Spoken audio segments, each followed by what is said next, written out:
या पूर्ण परिक्रमेच्या दरम्यान आपल्याला आलेला एक वाईट अनुभव आणि एक चांगला अनुभव? असं म्हणतात की म्हणजे चांगले अनुभव तर म्हणजे पूर्ण माझी परिक्रमा चांगल्या अनुभवांनी भरलेली आहे.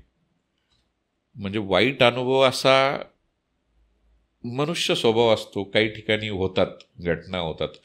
पण आम्हाला फार मी मांडवगडापासून खाली उतरल्यानंतर पुढे 1-2 असे एक महाराज आम्हाला भेटले. तेव्हा चर्चा करताना असंच आमच्या शेजारचा ग्रुप एक चर्चा करत होता की ते असं बोलले, ते अमुक झालं, ते तमुक झालं.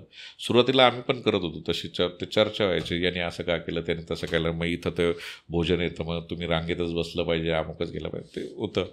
पण त्या महाराजांनी खूप चांगलं, तुम्ही इथं आलेले आहात ते पॉझिटिव्ह करण्यासाठी, म्हणजे काहीतरी चांगलं करण्यासाठी. तर तुम्ही जे दिसतंय ना त्याच्यातलं फक्त चांगलं शोधायचा प्रयत्न करा. वाईटाकडे पाऊस नका. म्हणजे तिथं तो कोण कसा वागतोय, कोण काय करतंय. कारण की परिक्रमावासी जेव्हा येतात, म्हणजे परिक्रमात जेव्हा आपण चालत असतो, 100% म्हणजे 100 लोक जर त्याच्यातले असतील तर प्रत्येकाचं त्या परिक्रमा करण्यामागचं उद्देश आणि उद्दिष्ट वेगवेगळं आहे. प्रत्येकाचे गोल वेगवेगळे आहेत. प्रत्येकाची थॉट प्रोसेस वेगळी आहे.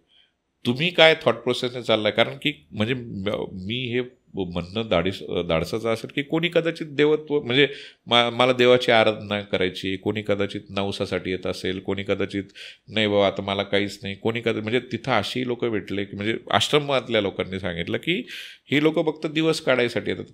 बट त्यांना तसं म्हणणं कदाचित ते सोपं असेल त्या आश्रमवाल्यांना की हे लोक दिवस पण ही लोक जी दिवस काढायला जातात त्यांच्या भूमिकेतून त्यांनी त्यांच्या आयुष्यातले काय प्रॉब्लेम असतील हे त्यांना इंडिव्हिज्युअल माहिती असतील. म्हणजे मी कोणाला जज करणं की हा याचे दिवस काढायला आला आहे की हा अध्यात्मासाठी आला आहे का हा देव, हे मी माझ्या जागी चुकीचं ठरेल. कारण की शेवटी मी परिक्रमा करताना मी माझा हिशोब द्यायला गेलो होतो, दुसऱ्याचा हिशोब घ्यायलाच गेलेलो होतो की कोणी काय करायचं. तर माझा हिशोब मी चांगला करायचा प्रयत्न केला.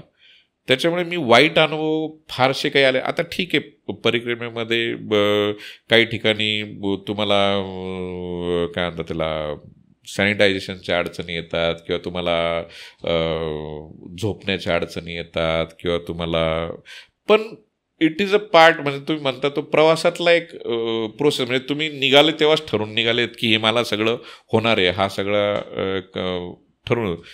नो डाऊट की जशी आपण सुरुवात एकाच दिवसात काही तुम्ही तयार होत नाही किंवा मॅच सोडत नाही. मग जसं जसं ते दिवस जातात परिक्रमेतले तुम्ही त्या सगळ्या गोष्टींशी अनुरूप होत चालतात. म्हणजे मला चांगलं आठवतं की जेव्हा महिना पूर्ण झाला माझा परिक्रमेचा, मी ऑलमोस्ट इकडचं विसरल्यासारखं झालं होतं. मी फक्त तिथंच होतो जेव्हा पहिला महिना पूर्ण झाला. म्हणजे तिथून आल्यानंतर तर म्हणजे मला घरचा पिनकोड काय आहे इथूनपासून सुरुवात, किंवा हॉस्पिटलमधल्या काही ज्या गोष्टी होत्या त्या मला आठवायला लागल्या.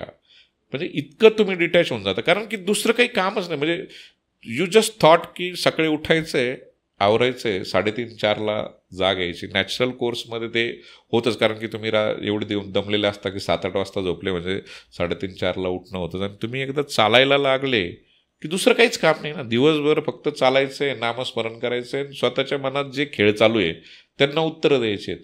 त्याच्यामुळे आपोआप इकडचं जे आहे ते एक महिनाभरानंतर तुमचं वॉशआउट व्हायला लागतं.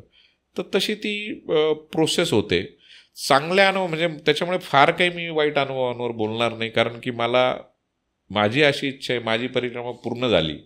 त्याच पद्धतीने इतर जेवढे कोणी असतील त्यांनी कुठलेही निगेटिव्ह थॉट न घेता कुठल्याही वाईट अनुभवाची कारण मला जो वाईट अनुभव आला तो कदाचित दुसऱ्यासाठी चांगला असेल, तर त्याचं येणं करता सगळ्यांची पूर्ण व्हावी, सगळ्यांनी चांगल्या थॉटनेस पूर्ण करावे अशी माझ्या. त्याच्यामुळे I will not comment on that.